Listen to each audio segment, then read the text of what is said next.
Ms. M. Bidilala. She is the Chief Director, Gender and Stakeholder Management from the Department of Cooperative Governance and Traditional Affairs. And Dr. P. Lehola. We all know he's the man in yellow, our former Statistician General. I saw him. He has been with us. He was one of the early members that, oh, just be careful. They will then be joining us. This is the panel that will be dealing with collaborating transformation program.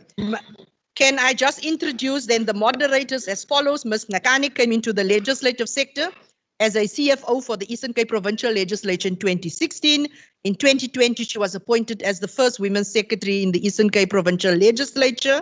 Prior to her position in the legislature, she served as the Deputy Director of Corporate Services and the CFO in the Office of the Premier. She previously worked in the finance environment at the University of Forte, moving to become the first Black finance executive for Metro Rail Eastern Cape.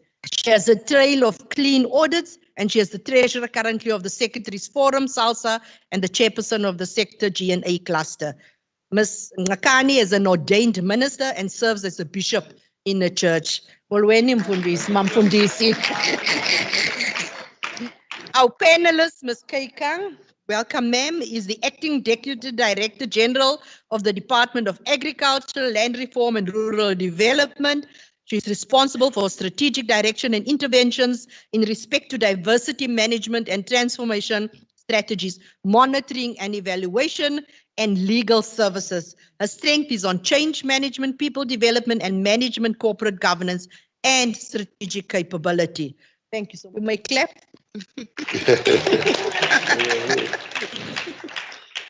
Quite impressive.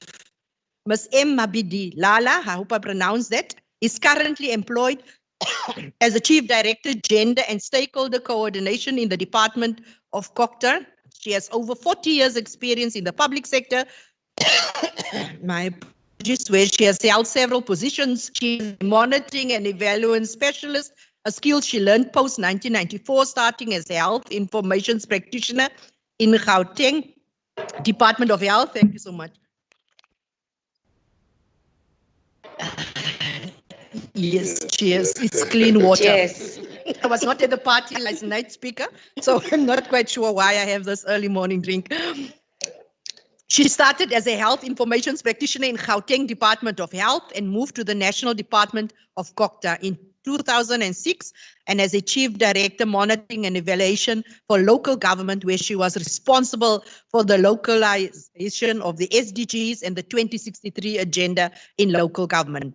Importantly, in her social life, she is a pastor and currently serves as president of the European Baptist Mission International. Dr. Pali Lehola is the former Statistician General of South Africa, a position he held from 2000 up to 2017. He has served as co-chair of Paris 21 and the chair of the United Nations Statistics Commission. He was the founding chair of the Statistics Commission of Africa, StatCom Africa, and chairs the African Symposium for Statistical Development. He is the founder of the Pan-African Institute for Evidence and a member of the Indlumantli Steering Committee. He is a development expert currently serving as the Director of Economic Modeling Academy, an organization that teaches economic modeling and the professor at the University of Johannesburg. Can we give a big round of applause to all panelists? And to our moderator, it is now 9:33. We are hoping that the moderator will keep time. We do also acknowledge that yesterday there has been an outcry from a lot of members that were not able to participate. When we get to that point, we will outline how that discussion from the plenary will ensue, but we will leave it up to the moderator to ensure that time is kept. Thank you so much. Over to you, Ms. Nakane. Thank you so much. To our program director, our honored speaker, Helen Solza August, and good morning to everyone in the house. A special greeting to our honorable speakers, as led by the Speaker of the National Assembly and the chairperson of the NCOP. Special greeting to our special guest, the Speaker of Mauritius, as well as the Speaker of Lesotho, and all the speakers of the legislatures and the deputy speakers, secretaries, chairpersons of committees that are here, and all honorable members and secretaries and everyone in the house, all societies, civil societies that are here, and a special greeting to our panels this morning. We have a unique topic after the engagement of yesterday with the two panels that we saw here engaging vigorously on the issues around gender mainstreaming.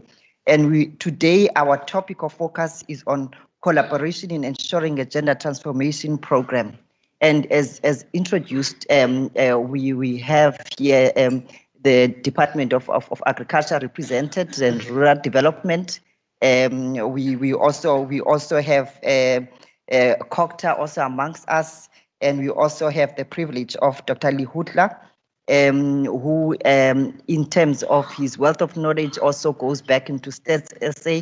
I'm sure he'll be able to assist us in engaging more on the economic empowerment programs that are currently there in the development of women, largely, and also how those impact across all genders. But just briefly, before I give over to the panelists on the questions that we have, if you look at local government systems, are there? They are established at local government level, and they are critical to ensure that commitments towards gender mainstreaming are realized. We have the IDP framework and its processes, and we would like, as we engage on this or today, to also get a sense of how far do we go in terms of the development of programs in this regard, to make sure that there are programs on gender mainstreaming. Is there consultation, public participation, and is there focus areas in the IDP that talk to gender mainstreaming? And also, as organizations, as departments, whether it's agriculture, whether it's any organ or state, but now talking also to the Department of Agriculture, what are the programs that are there that have been designed and budgeted for and are actively being implemented to ensure that women empowerment, as you know, that we are largely, most of our provinces are rural. What are the programs that are there to empower women and also to deal with the issues and challenges of gender diversity that we're faced with here today? And in that regard, I am then prompted to ask, just a couple of questions to yourselves as the panelists. And I will request, I think the chairperson has already indicated that in terms of time, we are not doing well. We started late, and therefore I will allow just a few minutes for us to respond to the questions, and thereafter we will again get another bite, so that we then wrap up and allow today that the House is able to engage the plenary here in terms of also inputting to this discussion. And we have agreed that we will allow Dr. Lihutla to start.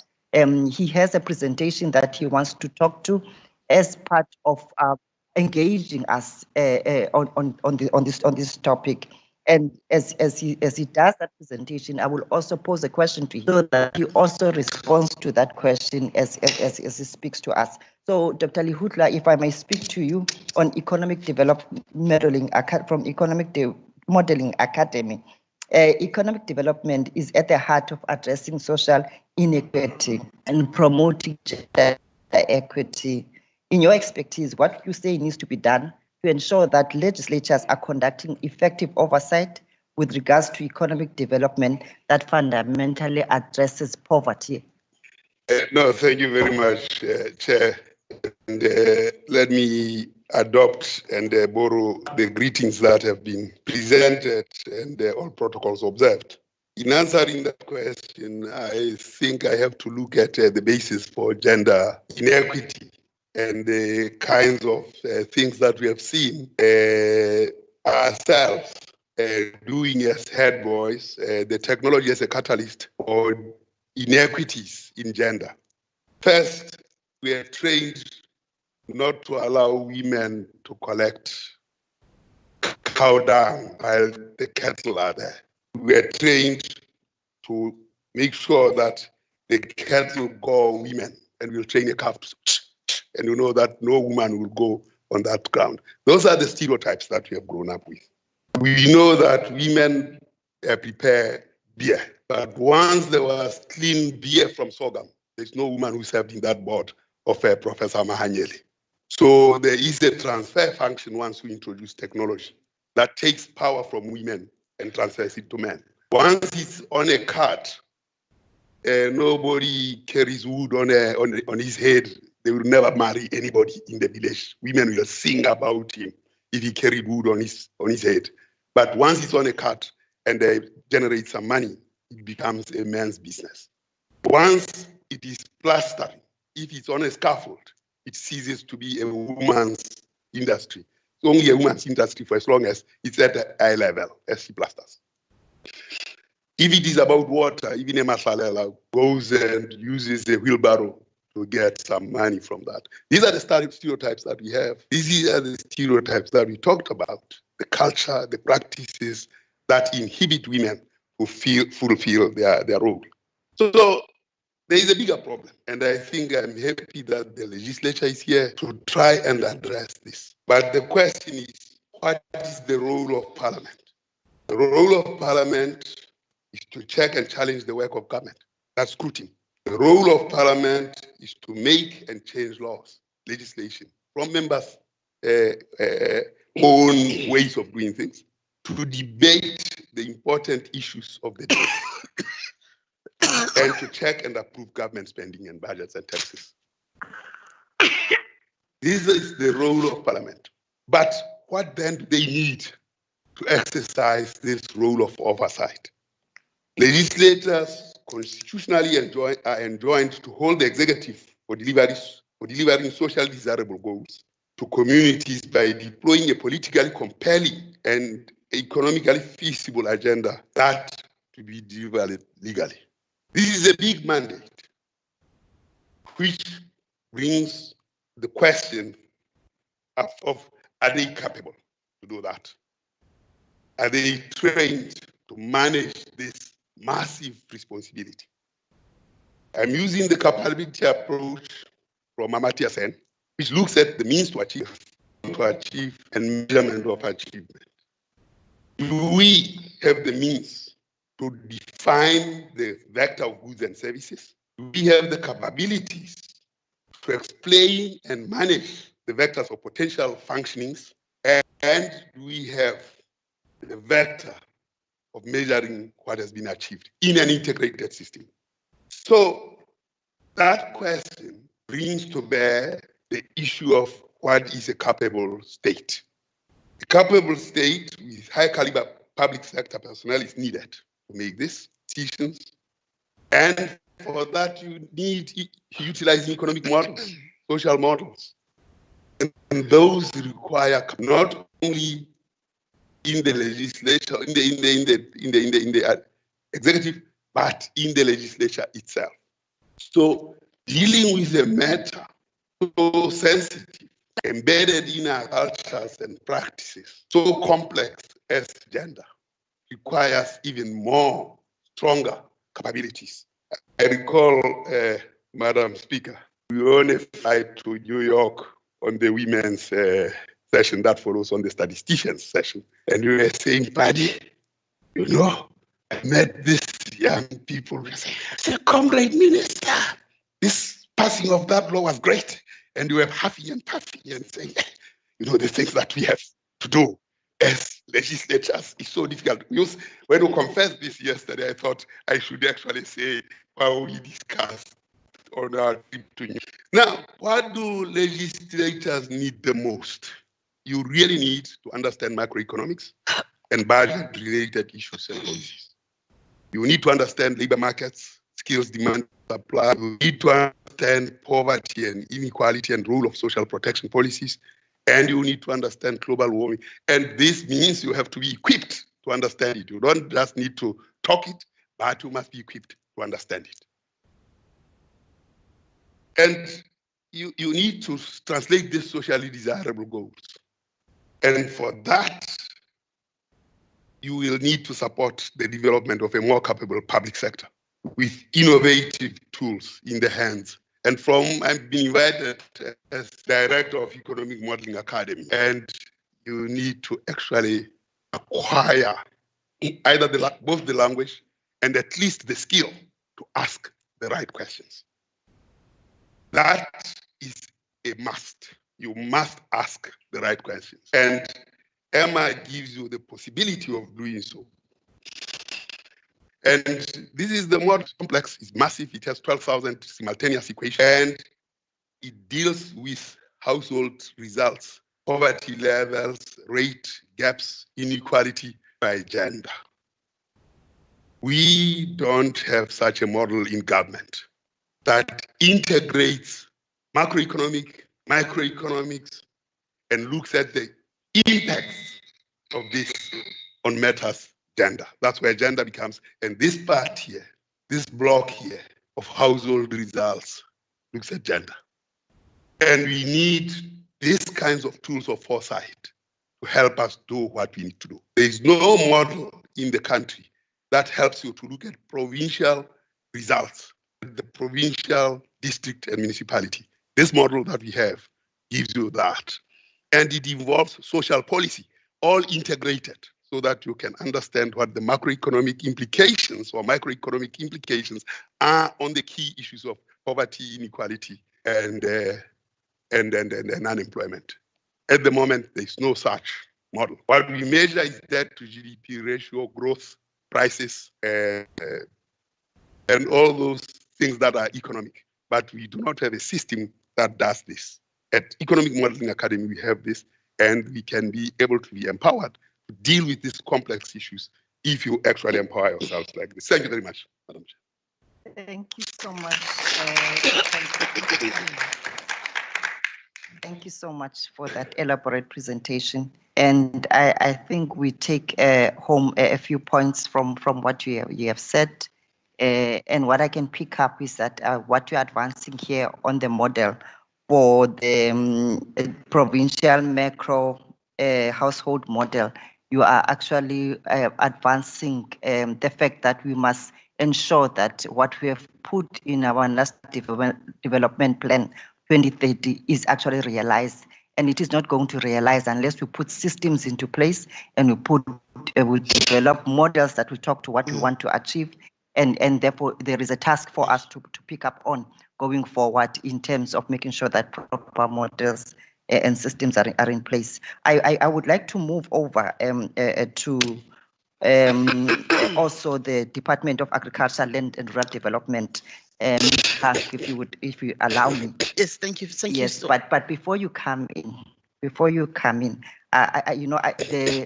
know that there are clear programs, there are clear policies, there's a clear agenda in terms of what the department wants to achieve.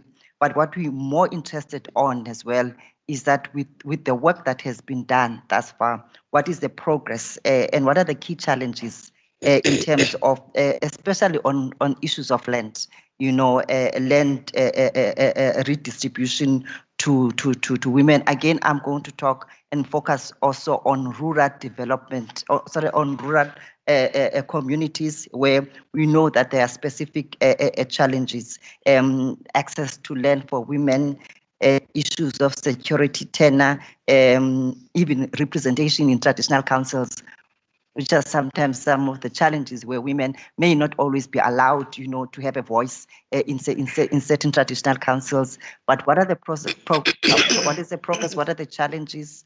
What can you share with us today? Thank you very much, Madam Moderator, and thank you, Dr. Adilosa. In the world where we are, in our country where we are, we cannot address issues of land without reflecting on the history. Because there is somewhere where we come from, not only the apartheid era, but also the culture that prevails in our society. The fact that you find that women, their right to access to land is limited by the fact that the boy child is the one that inherits the assets of the father. really delayed the transformation. The boy child, the issue of disadvantaging the girl child from the past in terms of land allocation really impacted on all this. And really, when we went into the democratic era, there was a lot of work that needed to be done to eradicate the culture, to eradicate the stereotypes. And furthermore, the president took it upon himself to establish that Presidential Advisory Council, the High Panel on Land Reform. And it really came about with very good recommendations, which led to a landmark policy in our country, the National Beneficiary Selection and Land Allocation Policy, which led to a situation where targets were even set. This policy was passed in 2020, in December 2020. Then targets were set to ensure that in terms of land allocation, there's going to be prioritization of the vulnerable groups, women, the disabled, the youth, that prioritization. It also further emphasized that 50-50 land allocation should be our target. During the past 5 years, we are at a point where we can say we, as a department, through this policy, we have successfully been able to ensure the 43%, 44% of land that was allocated, of land that was to be allocated. We managed to allocate the 44% of that to women. And it was a total of 244,796 hectares that were allocated. Of this, 107,239 was allocated to women. That comprised 44%. Yes, we set our ourselves a target of 50%. We are at 44%. We are still having and counting, 44% and counting, meaning that we can still achieve that 50% that we have set for ourselves to ensure that women really are also afforded an opportunity to have access to land. Having said that, we also have identified that there are farm workers that need attention of government as well. The conditions of farm workers that the department has indicated, has established a program whereby minimum wages of farm workers was to be determined. The issue of vulnerable farm workers and their access to land was also determined. And then also these vulnerable farm workers are being supported to have viable farms that they can work on. We have established partnerships with educational facilities. On the slide, we've got TUT. Just to mention about a few, we've got TUT, we've got University of Pretoria. We have the former university that we called Medunsa, where we realized that we have a challenge of veterinarians. So we are actually concluding an agreement with that university to be able to build up the crop that we want to address the issue of the skills. And of course, women will also be prioritized in terms of developing them and ensuring that we've got adequate number of veterinarians to assist us in this regard. We have also the PESI, the Presidential Economic Stimulus that we are administering. It is also targeted, it also emphasized women and targeted a number of women. There are two phases that we implemented PESI. We followed implementing PESI. The first phase, we had assisted over 51,559 subsistence producers, and of these 51,000 of this 51,559, 37,415 were females. So indeed, we are prioritizing females in terms of our programs, and we are counting. We are not only prioritizing them now, we are saying prioritizing them and counting, meaning that we are still adding on to the numbers that we are putting up forward for the women. And then we are now, in terms of phase 2, we have totals that we registered for 4,227 for males. We have registered 10,145 for females in terms of basic support. the youth we are registering 8,688, and then the female youth, because females are also very critical role players. Female youth, they are critical role players in the agriculture sector. We have registered 6,176 beneficiaries for the BESI, and then the female youth, the number of male youth, because we have not left our male counterparts behind. The number of male youth that are beneficiaries to the BESI are 2,512. So we are working on ensuring that as a department, a number of our programs, actually all our programs, each one of them are prioritizing women. Other for collaborations in terms of supporting women, you find them in terms of the land bank. We've got a blended finance with the land bank, and we are prioritizing women, of course, in terms of getting that support to be able to work the land. We have partnerships with the red meat organizations. We have various community associations that are assisting us towards advancing the cause of women. We have the SEDA, SEDA. We have international relations in terms of bilateral, multilateral relations, where we have collaborations in that regard as well.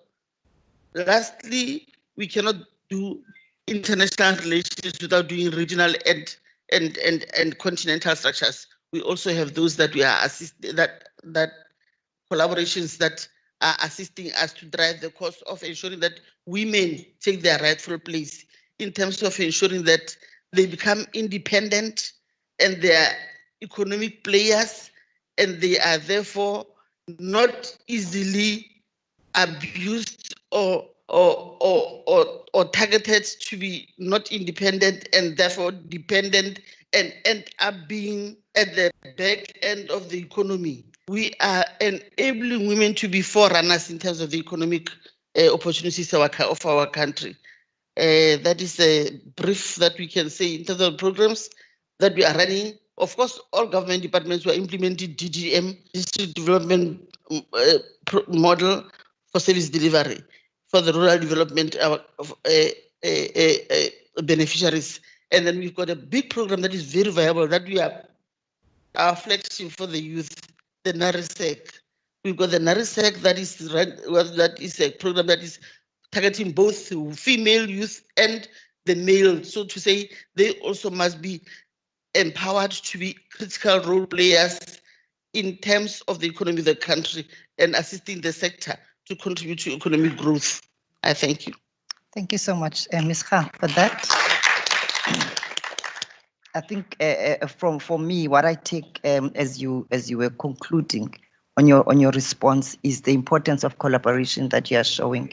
As we are, I think today want to emphasize that if we are not going to make sure that we form partnerships and we collaborate with various stakeholders, various organizations, institutions to ensure the success of our gender mainstreaming programs. It's not something that we can do alone as government. It's not something we can do alone as the legislative sector, but it's clear that we need to ensure that we continue to pass laws that will actually drive the change that we want to see, as we can see it is happening now in the issues around access to land for women and those that were previously disadvantaged. I want to move quickly over to Cocta and just ask just a question to you, Ms.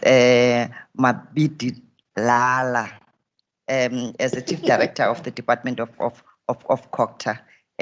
We know that local government has a significant role that it plays in achievement of government's goals of a better life for all. And Cocta also is able to ensure that it reaches people at grassroots level through municipalities. And therefore, your role as a department is really critical in ensuring that these issues that we are dealing with here to facilitate social and economic development of communities and households are realized.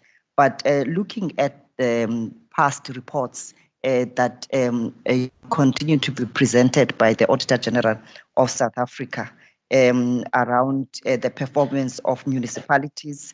Those are not reports that make us to have confidence that programs of government that are designed, that the policies that are there in place are actually being realized when we get those kind of audit reports. But we may not know the challenges that you are faced with, and we would like you just maybe shortly to just share with us in your own view as a department, what are some of the specific challenges that you are facing as COGTA at the municipal level? Can you just share those with us and how we can address them? The programs that are there, if there are any, towards ensuring issues of gender mainstreaming. I think when I was introducing the topic, I spoke about the importance of the IDP framework that enables a local government to consult and ensure public participation on the programs and the budgets that are allocated to municipalities. To what extent do those the IDP programs ensure or focus on issues of gender mainstreaming? Thank you so much. Within your 7 minutes. Thanks so much. Thank you very much, Program Director, and good morning and our protocol observed. Let me start by trying to recall the role of local government through the Constitution.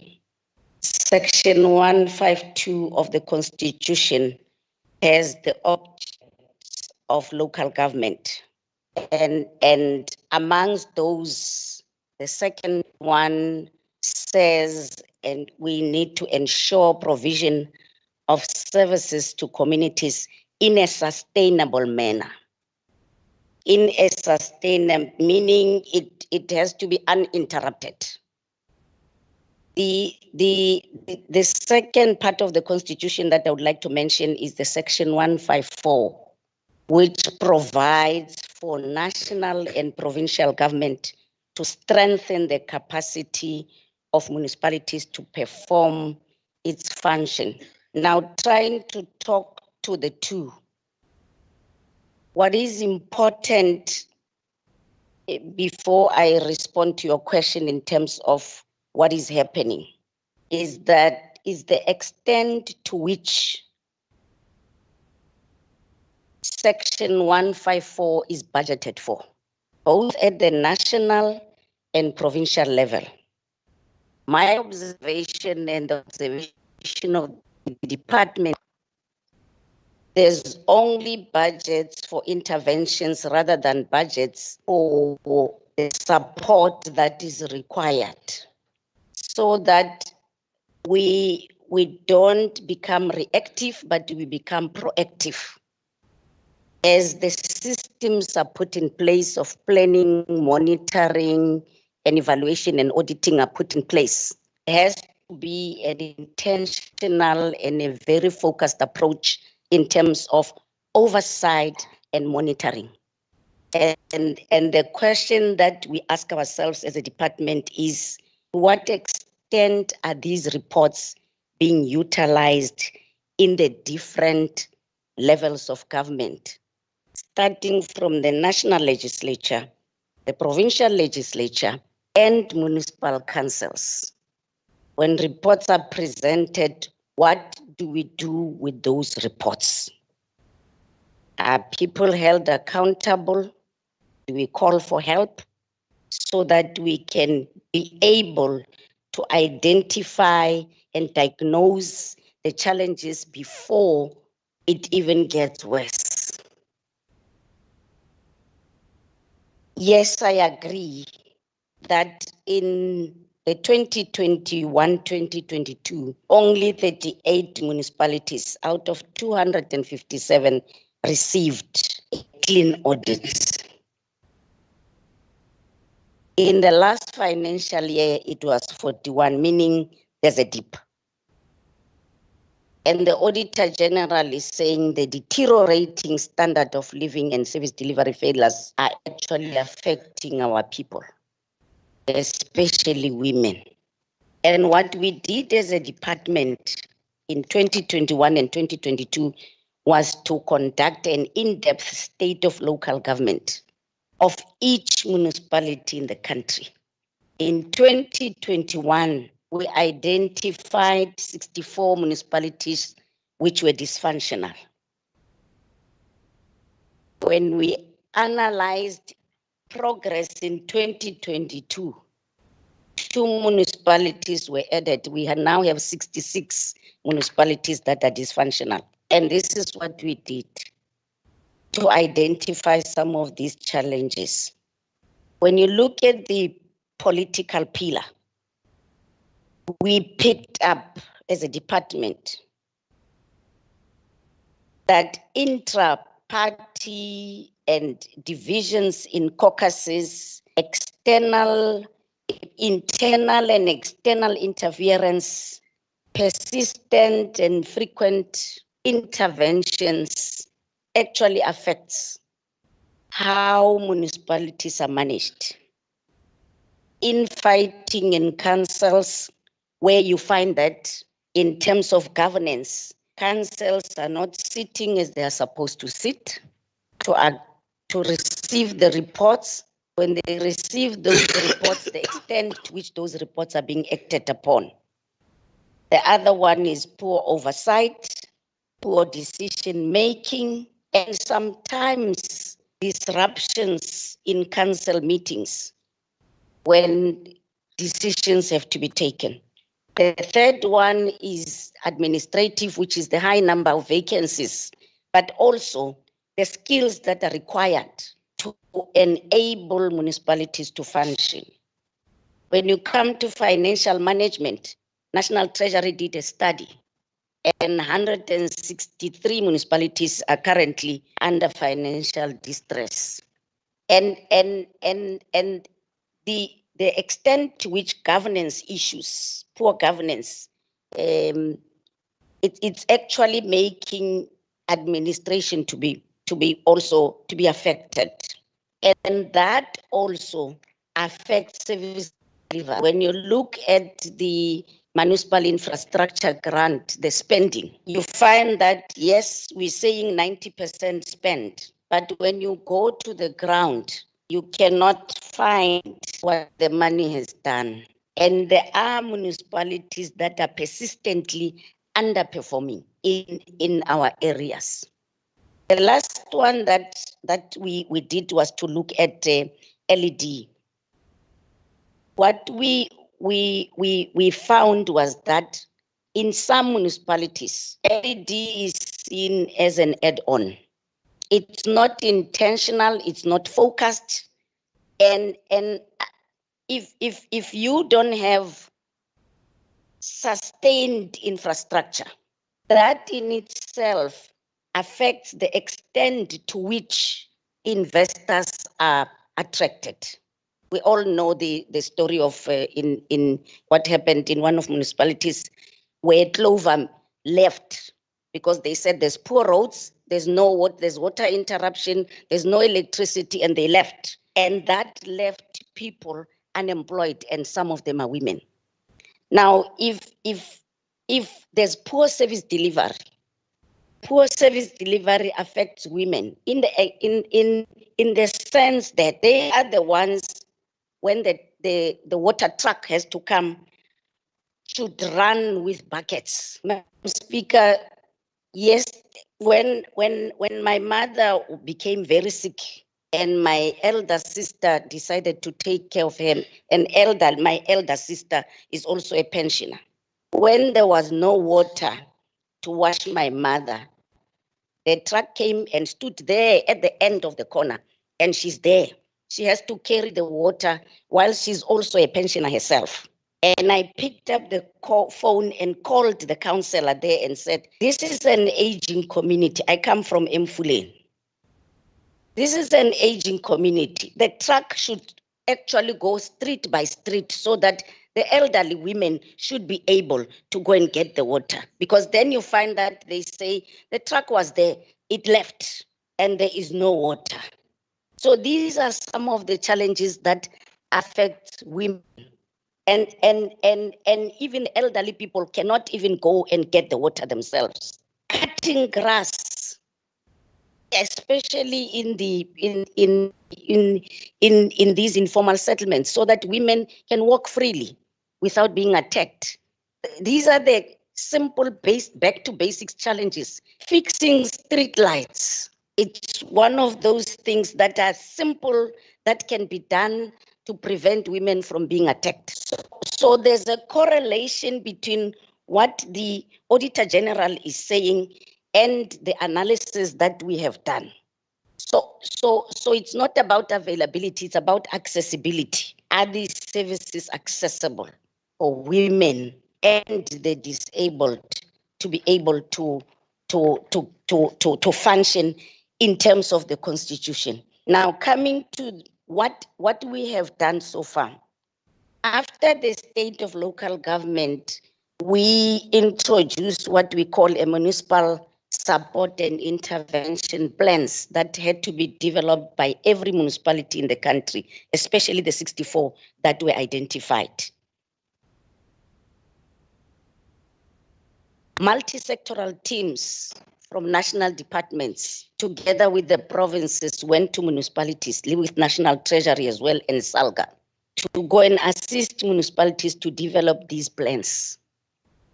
The challenge that we're having is the extent to which these plans are adopted by councils so that they can be budgeted for to correct what was identified in the state of local government and be able to perform even better. The fact that I'm in KZN does not mean that I want to elevate them. But what KZN is doing currently with those municipal support and intervention plans, the MEC meets with those dysfunctional municipalities every month to check the extent to which these plans are being implemented. And we have seen progress. I'm just giving one example of KZN because we're working very closely with them. And the multi-sectoral support teams were identified. And what we are seeing is that because of these multi-sectoral teams that have been identified, and in some provinces, they even appointed technical people to go and assist those municipalities.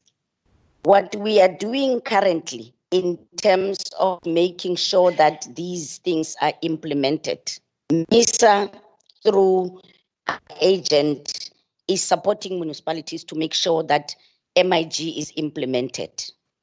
The municipal infrastructure grant has now been granted a section B, that 6B, so that when a municipality is not spending their municipal infrastructure grant, we can then take over as a department and assist that municipality to spend its grant.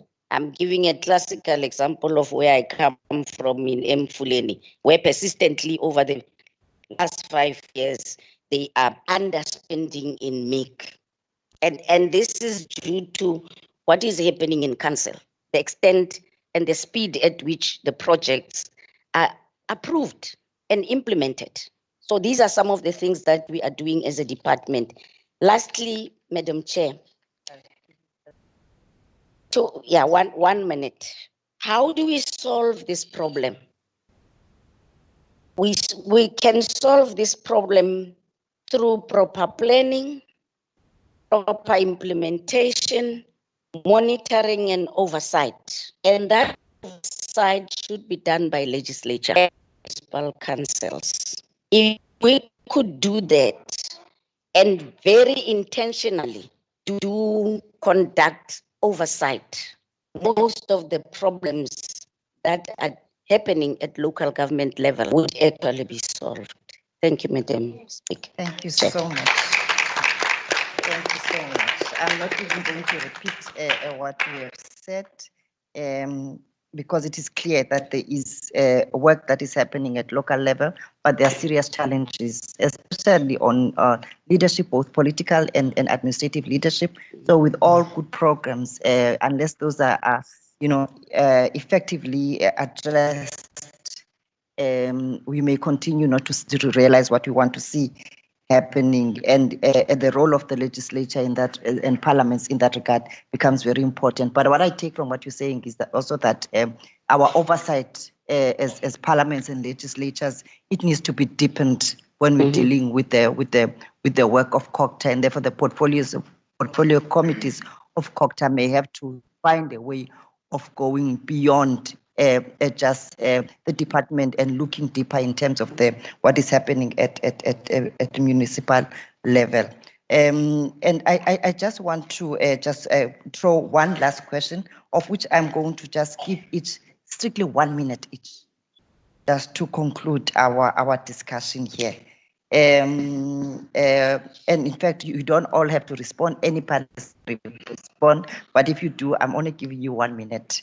And the last question that I have for you is just if you were to take a moment to think about the intersection of gender justice and climate justice, what do you think are the key challenges that need to be addressed there? Looking at the fact that there's currently a move towards more, funding, climate justice, and maybe affecting the funding for gender justice. Just a minute on your thoughts on that one, and we conclude our discussion. Dr. Lee Hutla, you want to start? Yes, I think gender justice is climate justice, because when climate deteriorates, it impacts women disproportionately. Just in terms of seeking food, when COVID there is, in terms of protecting the family and so on. So it's not one or other, it's both. The problem about climate justice is that it is driven by interests that are not gender sensitive. If you think about climate justice in terms of coal and so on, justice would have to be about the people who have been inhaling those coal fumes in those areas. It is not about those people. It is about the investors. And until we drill this at the level of the individuals that have been affected for years in the Mpumalanga region, then there's no climate justice. Once it starts there, then we'll understand that there's justice in this thing. But if it is driven by investments, then it has nothing to do with gender. It has to do with those who invest the money. Thank you so much, Doc. Any last words? Then I'll hand over to our program director. Yeah. To open. Let me respond to change. The extent to which disaster risk reduction is budgeted for is very important. What we currently have is disaster risk reduction plans, which are not budgeted for. And I think we need to be very intentional and very focused in making sure that those plans include women, youth, and people with disabilities, so that we can build resilient communities and resilient infrastructure that can withstand the harsh challenges that climate is bringing us as a country and as a people. Thank you. Two things. It is important to ensure that we adhere to the agreements that we are members of. International agreements that talk to climate change. We need to be able to ensure that we are honoring our agreements, and we ensure that the developed countries that brought us to where we are now also come to the party. We hold them also accountable. The fact that we put it on our shoulders alone, we'll never be able to do this without their collaboration. We need to ensure that they invest back into our country and help us to resolve issues of disaster management and climate change. Secondly, participation of women or the vulnerable groups in all these decision-making structures cannot be overemphasized. There is no way that issues that affect women or the vulnerable groups can be taken without them being participants. So it is all these two important in party shots that one can talk to. If I may take advantage of my minute, We, as the Department of Agriculture and Rural Development, we could have made much leeway with respect to land redistribution had it not been for the challenge of after redistributing land, the beneficiaries would then sell the land, which puts us 10 steps backward. We would take 5 steps forward. And in terms of us moving beyond the 44% towards the 50%, we end up being stuck at 44% because as we redistribute, thank you, Madam Chair. Let me not overpraise. Thank you so much. Thank you so much. And over to you, our program director. Thank you to the panelists.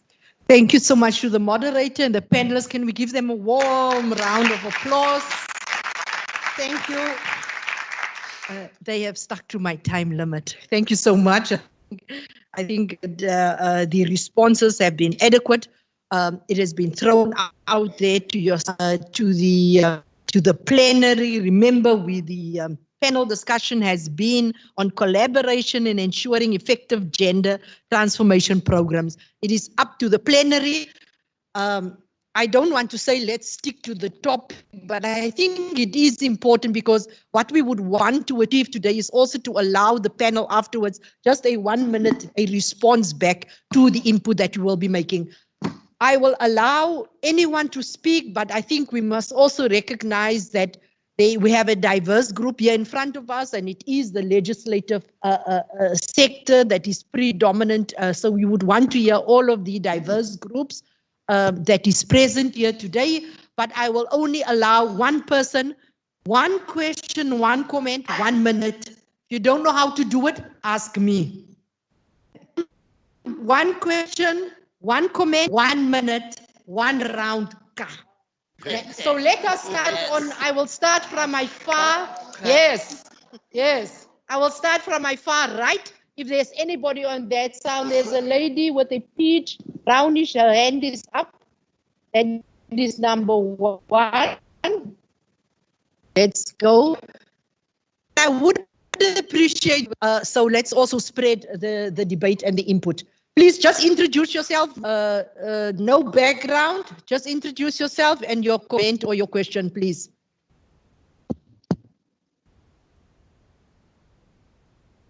Thank you. My name is Bisa Lenkopani. I'm the chairperson of the Multi-Party Women Caucus from the Northwest. My question is mainly focusing on the issues related to women and the land. I want us to focus on, in practice, the women has actually been marginalized in terms of issues of land. But I want us to be specific on the socio-economic empowerment of women. Women and men organize their lives in different ways, but we have not yet, as the legislature, in terms of when we deal with oversight, reached a point where we see the plannings of the Department of Agriculture and Land Reform specifically guiding us in terms of their plans, how they become biased in terms of access to land, and also considering the issue of food security that is sustainable in as far as women development is concerned. So that's basically. Thank you so much. Thank you so much, ma'am. The second row, there's no hands. There's a gentleman with specs on. Yes. I am coming to this row. Don't worry, I see there's a number of hands in this row. Thank you very much, Chair. Look, Chair, I think the challenge that we are confronted with here today, after listening to the panelists, is the question of how far have we been able to carry out the program of fundamental change to transform society and transform our economy. But secondly, Chair, I think we should ask ourselves as to how far have we gone as a country to ensure that we build a non-sexist, non-racial, democratic, and prosperous South Africa. In answering this question, I want to propose the following in terms of what is to be done. I propose, Chair, that we agree on priorities for gender transformation as this legislative sector. And these priorities should guide us from national to provincial to local government as to these are the 5 non-negotiable priorities. And that these priorities, we must ensure that all of us, after identifying these priorities, we go back to our provinces and push for a percentage budget in each and every budget of a province. There must be a percentage by department to say this percentage is to implement that gender transformation in this department. And that there must be a clear process which will be guided from national level of the monitoring and evaluation of the implementation of those priorities and the budget allocated thereof. Thank you so much. And that lastly, Thank you. Lastly, at both provincial and national level, You've made your point. we must on annual basis convene these summits to ensure You've made that your we do point. an assessment. Thank very you. much. Thank you so much. Thank you so much. Yes, there are 3 hands in that row. I will take them. Number 1. Yes, first one. I'm Honorable Pillai from Eastern Cape Legislature. I think since we were discussing or taking stock of the gender transformation, one of the reference points we are missing is about COVID. There is no way we can discuss this thing, not because COVID has passed. It was a litmus test for all of us to see that how the gender-based violence and the gender-based relative issues has been cropped up. So that's a comment from me. But I want to make a proposal here that the issue when we are looking at the gender transformation, we are always focusing on appointments, positions. We are not looking at the participation. For example, according to the UNESCO report in Mozambique, we produce more than South Africa, which got a much higher GDP of number of engineers, but we are not producing. Public participation, the number of people attending, we are not looking. I think we need to look at all these things. And lastly, there is the panelists talking about international relations. You know, BRICS is coming, we are asking Iran to come. The socio-economic order, the gender concept is completely different. How do you incorporate that a country with us? So there are challenges we need to look. Thank you. Thank you so much. Second one, the lady with the blue. I'm coming in that row.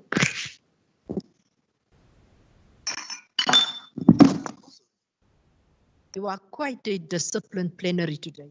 Thank you very much. This is Tandega from the National Assembly, serving on the Agriculture, Land Reform and Rural Development Committee.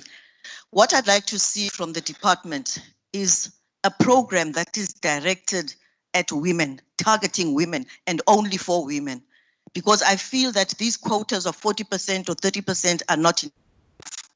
You have already said that from the department that women were disadvantaged in the past. So let us do this. Let us target them and say this is a program or this is specifically for women. Thank you. Thank you so much, ma'am. The red overall. No, thank you very much, Chair. Look, my name is Kanya Klez. I serve in the Portfolio Committee on Cooperative Governance and Traditional Affairs in the National Assembly. Look, it says that the state land is 14%. It says that the private land is 79%. There's land at 7% that is unaccounted for. My question is, very quickly, you spoke about the allocations of land to women, and I don't want us to sound like we are doing something, whereas we seem not to. How many of this land across the country, across the provinces, across the municipalities, have been allocated for for women in Gestalt, and in particular the vulnerable groups such as the LGBTQ plus to queer communities. And I wanted to tease the last question on the Department of COGTA, whether she spoke about accountability. Most of the municipalities do not use the standard charts of accounting. Don't you think that monitoring these patterns of reporting can improve the audits of municipalities, as it were? The last one. Thank you. The very last one. Do you think that the division of revenue formulae is adequate enough to ensure that municipalities are funded through the National Treasury in order to curb the question of unemployment? Thank you very much. Thank you. Yes, and then we will hand over to the gentleman in the purple. Thank you for the opportunity. My name is Zimbali Mncube. I'm from the Institute for Economic Justice and more broadly here on behalf of civil society. Can you hear me now?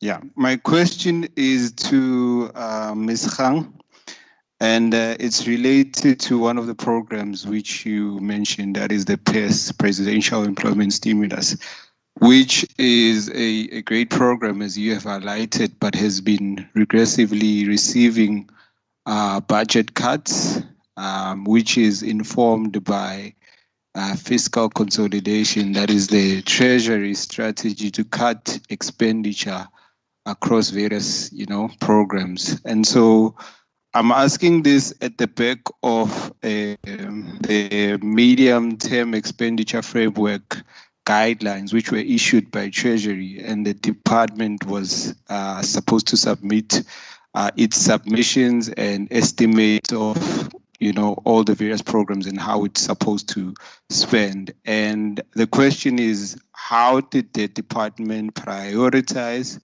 and how has it engaged Treasury to ensure that programs like the ones you've mentioned continue? And how are you pushing back against cuts to essential programs, which you have mentioned benefit women?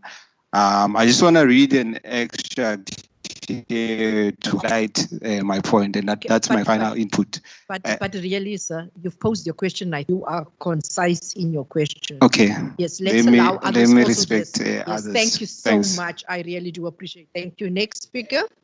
Thank you. Thank you very much. One question: to what extent is South Africa coherent across spheres of government for concrete economic empowerment of women? Thank you. You've not introduced yourself, sir. Phumelele Ndamase, Eastern Cape Provincial Legislature. Thank you so much. That's been concise. Can we go to this row? We have a number here. First, yes, let's start at the back. The gentleman there and the lady there. Just 1, 2, 3, 4, 5, and then 6. Yes. Thank you very much, Chair. Greetings to... Can you just keep up the mic, sir? Yes. Thank you very much, and greetings to all in the house.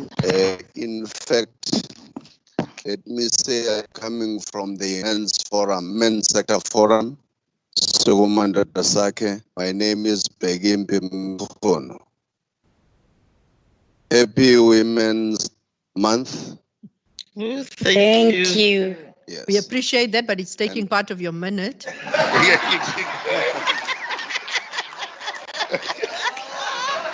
Oh my God. I think while you are laughing, you are taking some of my minutes also. 2 minutes to answer. In fact, I just wanted to say we are here as men to make sure that you understand that we will give the necessary support to everything that is being done towards the empowerment of women, LGBTQI+, and everybody within our society. The understanding for us is that when we talk of gender, it should entail education, workshopping, training, and some engagements. I just want to know how much are these departments embarking on that, on making people to know before they can act, because gender mainstreaming, equity and equality must come after people know exactly what is happening, so that when they have questions, they will already have the answers. So I would like to know from the legislatures, the national parliament, how much they do in terms of allowing that. Thank you so much. The lady with the turquoise band next to you. Thank you, Madam Chair. Good morning, colleagues. My name is Siniki Webiela. I'm from Lifeline in Pietermaritzburg. For me, I think I would like us to practicalize what you're talking about when we talk about women and land. We work directly with the survivors of gender-based violence.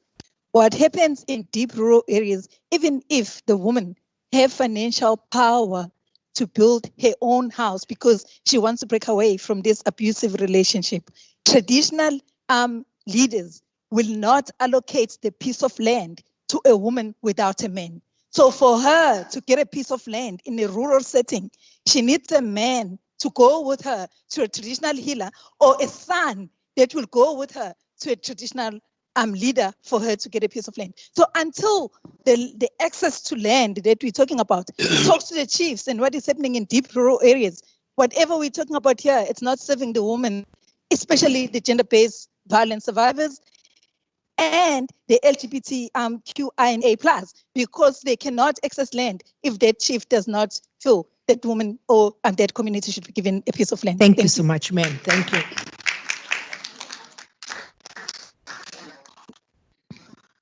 Thank you, Chair. I'm Dr. Manketse Tlhape from the National Assembly, serving under the portfolio of agriculture. So when I look at the theme for this summit, it needs intentional planning, availing resources, analyzing the current situation and making specific resolution as a legislative sector. Now, my question to the panelists, agriculture has indicated the recommendation from high-level panel.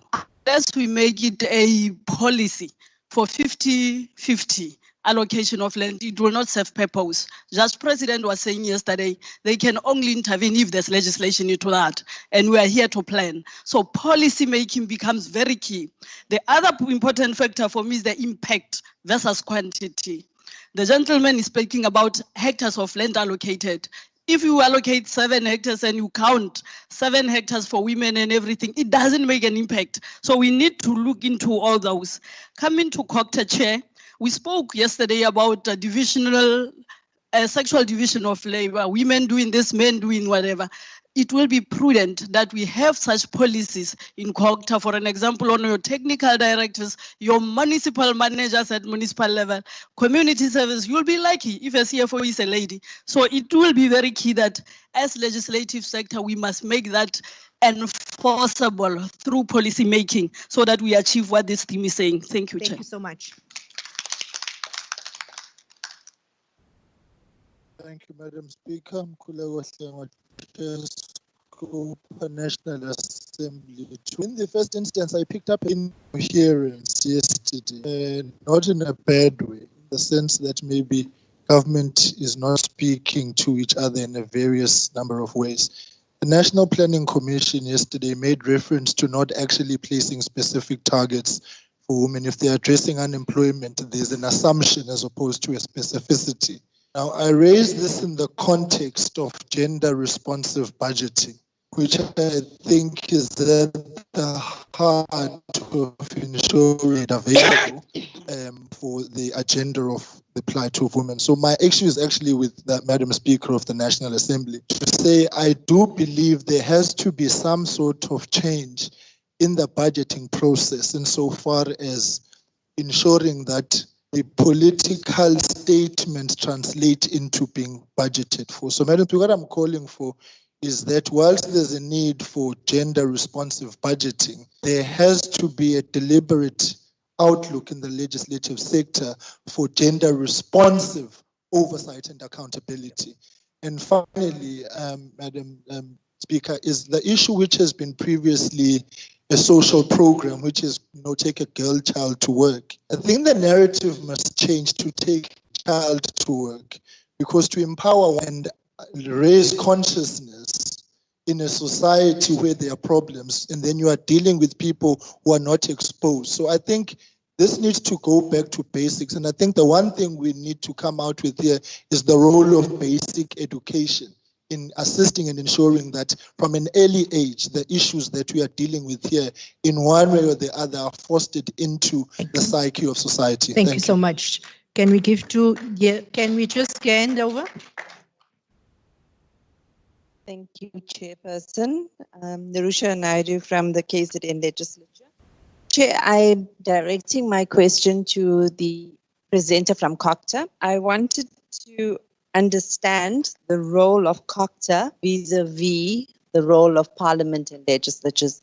I'm wanting to contextualize it because I think that our solutions around oversight being everything hinging on oversight is not really the solution. Structurally, are we geared in terms of the Constitution to oversee local government? Because that's a territorial issue that Parliament and legislatures face. If you look at Section 156 of the Constitution, it provides specifically for the powers of local government.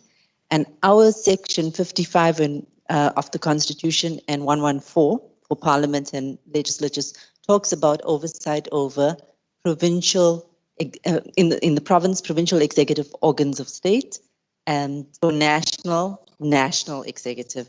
So with the power that local government has, and I like the example that you used about the water delivery, and I was asking the question, can COCTA not issue directives?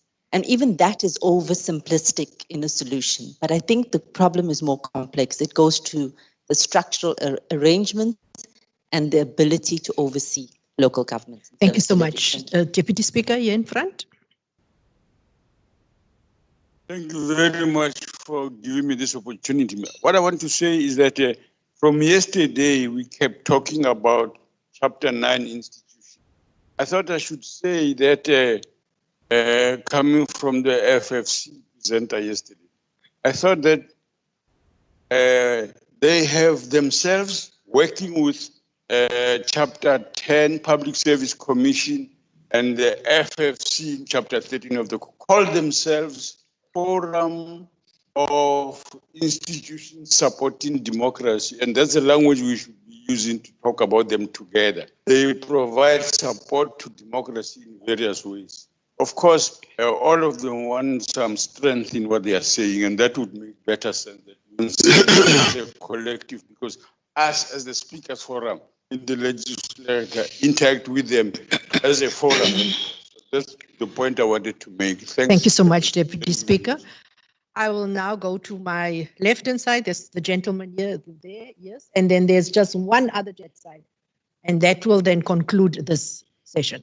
Good morning, ladies and gentlemen. Thank you, Madam Speaker. My name is Lloyd Peterson from Moral Regeneration Movement, Social Cohesion in Sports. Touching on gender equality, it also touches on land.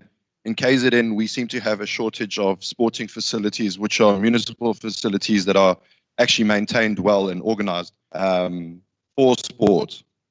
Now, we know even Madiba dismantled the system of apartheid going onto a rugby field wearing a rugby jersey. Madiba himself said sports has the power to change the world, yet not much emphasis is given on sport. When we speak of inequality, and I spoke to, because I'm very much involved in sports as well, amongst other things, I spoke to a lady from the KZN cricket. She tells me that the ladies get nothing. There is no equality in prize money. Most of the time they have to organize their own tours. They have to find funds for things that they need. They don't get cool drinks. They don't get sponsorship. They don't get things like the men get. Unfortunately, at legislature, we make policies. And what we are doing is we're creating institutionalized silos because they tick the boxes to make you happy. But where the rubber hits the road is not the reality of what is put in power here. So the policies that we are enforcing is not adhered to. Unfortunately, if you understand how private sector work and these institutionalized silos work, they will find the loophole in the system. So you need to have oversight and there has to be consequence management as well of what is being done with the funding that is given for these various sporting codes. And to create, sports has the ability to create national pride. It has the ability to bring people from different political divides, religious divides, equality divides together for a common good, commonality. It teaches us life skills. It teaches us how to interact and have those difficult dialogues and conversations that we would not normally have, because it brings people from the formal, informal, and urban sector together. Unfortunately, some of the programs that we've implemented don't reach those unearthed hidden talents in Umlazi, in Isipingo, in various other areas. And I can tell you from experience, we have many programs which sports, arts, and culture are funding, where you're funding the same elite kids to have opportunities that when they graduate from high school or wherever, build national pride by pursuing sport in our country. Thank you. Thank you. Thank you so much for your input. The last gentleman on my far left. Thank you for the opportunity. My name is Muso Shange from the Oral Regeneration Movement National Office. And to Coxsackie Direct, to what extent does leadership contribute towards the challenges that you've been sharing? It the municipality, be it the municipality and administration or more potholes and so on. And also on the issues of IDPs. Are communities aware to what extent they should participate on IDPs? For example, you will find out that only few people will participate on the IDPs roadshow. And also those who have heard others, they will come there, they will be not pointed out because some few individuals think they own that process, and also relating to the Freedom Charter when it says people shall govern. But now we are experiencing that individuals are governed to an extent that public participation does not exist. Thank you. Thank you so much. That concludes the input from the plenary. I will hand back to the moderator and the team to just respond if they, to a few of the questions that were raised to the panelists. I will allow 5 minutes in totality so that we can then break for tea and conclude. Over to yourselves, moderator. Thank you so much, Madam Speaker. We will still 1 minute. I've already allocated them 2 minutes to each. Just to respond to the questions, not in any particular order, but I will start with Ms. Hang because most of the questions are around her department, and then I will go over to Doc, and then I will conclude with Cocta. Thank you so much. Thank you very much, Madam Marisa. Land is a very emotive subject. Once we start talking issues of land, we are not yet there as a country where we can comfortably discuss issues of land without raising emotions. Even just addressing people on issues of land makes one emotional by its very nature. Having said that, in my address, I did talk to the issue of the beneficiary selection and land allocation policy.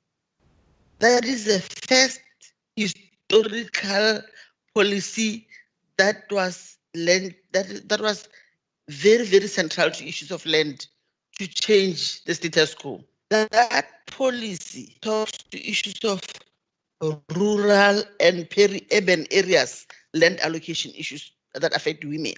That landmark policy in our department that talks to 50%. It further talks to the targets that have been set for all vulnerable groups. 50% for women in terms of land allocation, 40% for the youth, and 6% for the disabled. Unless we set targets to change, we will never be able to move and ensure that people start working on this. So as a starter, it was important for targets to be set. However, the the speaker of that other end from our portfolio committee, I do not remember the name. I mean, we are, let it give you comfort that we are currently busy with the women empowerment strategy in the department. That strategy will specifically talk to issues of women only and not group them as a vulnerable group. It will be issues that addressing women that will be there in that women empowerment strategy, not them being clubbed together as vulnerable groups. Our minister and the two deputy ministers from time to time conduct public participation meeting engagements through Imbizos, whereby they really reach out and hear out what the citizenry out there is addressing with issues of land. So one is saying that is a way for the department to say, how then do we turn this around? As a department, will never be able to do it alone.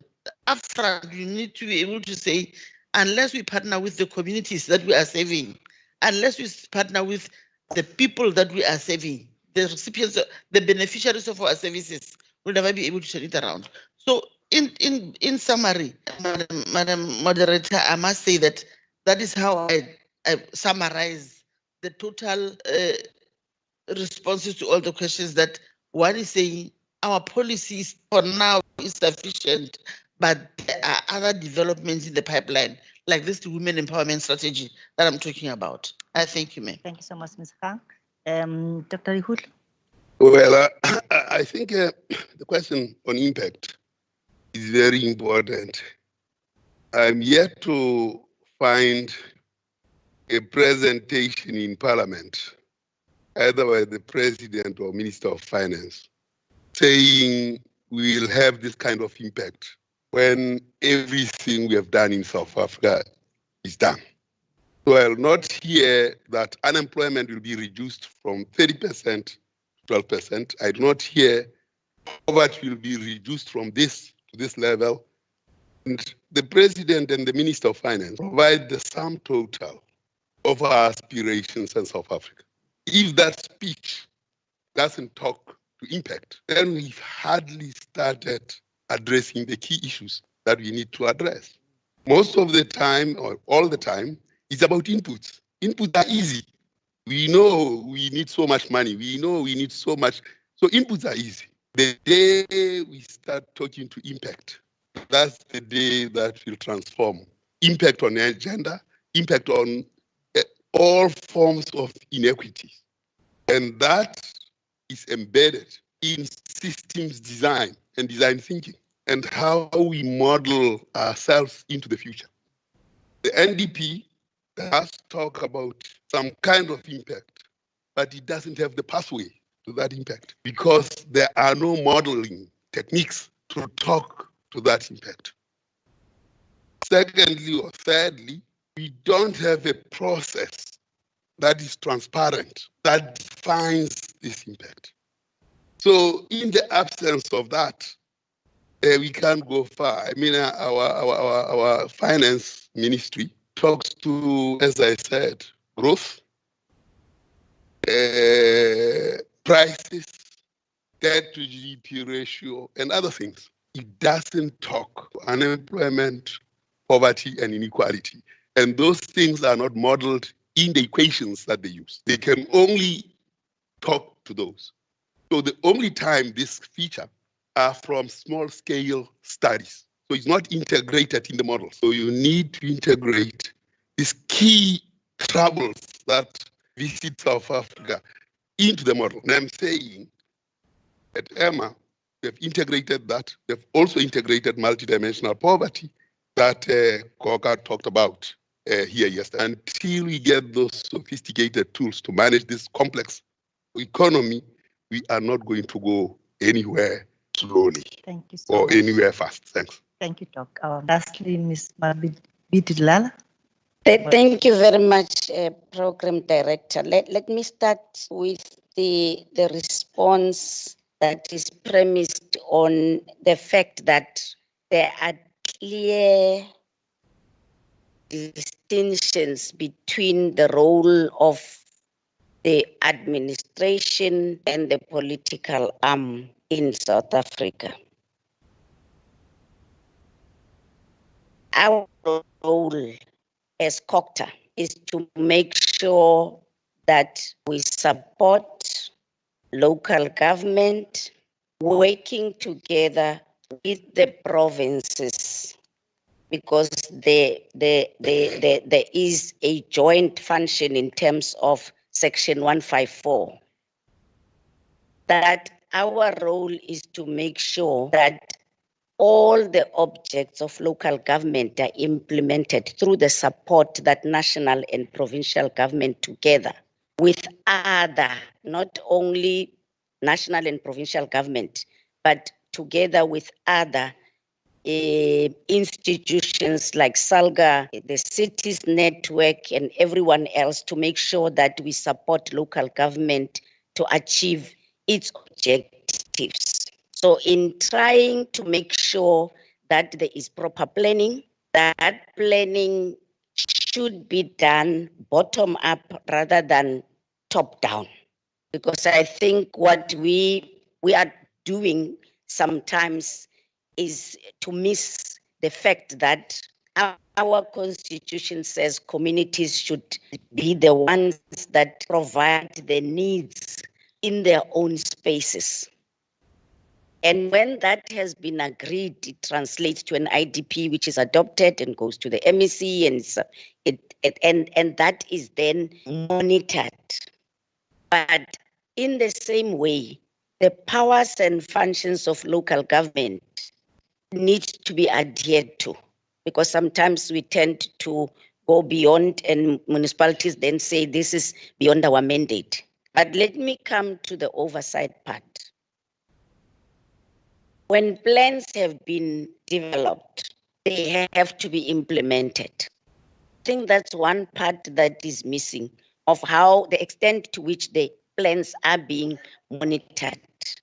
And when the monitoring has been done, to what extent, I think I said this before, to what extent do those reports that are presented are acted upon to correct what has not been done, and to also come up with programs that will make sure that municipalities perform at the level which they are needed to perform at.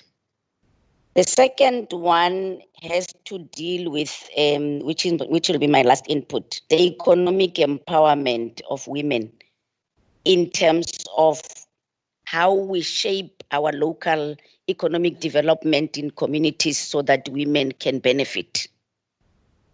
One of the things that we discussed with the Department of Women in one of our meetings was that why, when we talk of economic empowerment of women, are we talking about women establishing catering companies? Why are we talking catering? When you talk women, you think catering and sewing of sishweshwe and all that. Why are we not talking women, a big business and not small business? Because it looks like we talk small business, you thinking women with magwinya at the corner, which my mother used to do. It's fine, but it's time maybe to move up and capacitate women to a level where they will be able to also take the big bosses, the big ones that they was talking about, that a woman does mkomboti and then someone takes that, bottles it, and it's taken by a man. So when you talk economic empowerment, we need to move women beyond being survivors to being overcomers, yes. Overcome poverty, overcome inequality, and overcome unemployment. Amen. But also to remove them from being dependent on men for survival. It's time women overcome. And that's what we need to be doing. Thank you so much, Ms. Mabidilala. Program Director, Madam Speaker, I just want to conclude by saying that it is clear from the discussions that we've had here today that there is a call for transformative laws from the Parliament and provincial legislatures on land distribution, right of access to land by women and gender diverse groups, and as well as equity targets and quotas that need to be looked at across. Gender responsive oversight has also been an issue that has been raised here for us to look at, and accountability and how we can deepen that oversight to the local sphere. And it also left us with a question on whether our constitution will enable us to do that. Thank you, ma'am. Thank you so much. A warm round of applause to the moderator and the panelists. Thank you so much. Can we now call upon the Speaker of Mpumalanga, Ms. Masilela, as well as the Deputy Speaker of the Eastern Cape, Honorable Kobishiana, to come and hand over the gifts to our moderator and the panel. Thank you so much for your time. We will now also break for tea and we will be back. If I can steal 5 minutes. No, please, they are not going to tea now. They want me to wait for the tea break to announce it. Thank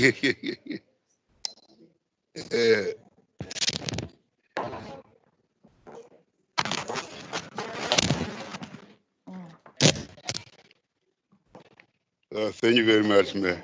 Thank you. Distance so that they can see, they want to see your face.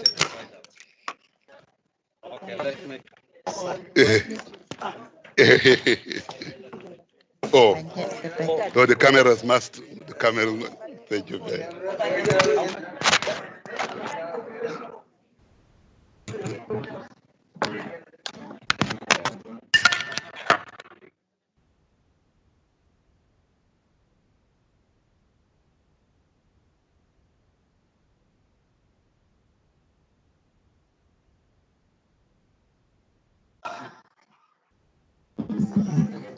Thank you so much for that. Can we now break for tea? And may I then steal a few minutes from the next group and say that we will be back at 11:20 so that we can keep on time, and then we'll then hand over to the Deputy Speaker of Western Cape after the session. Thank you so much.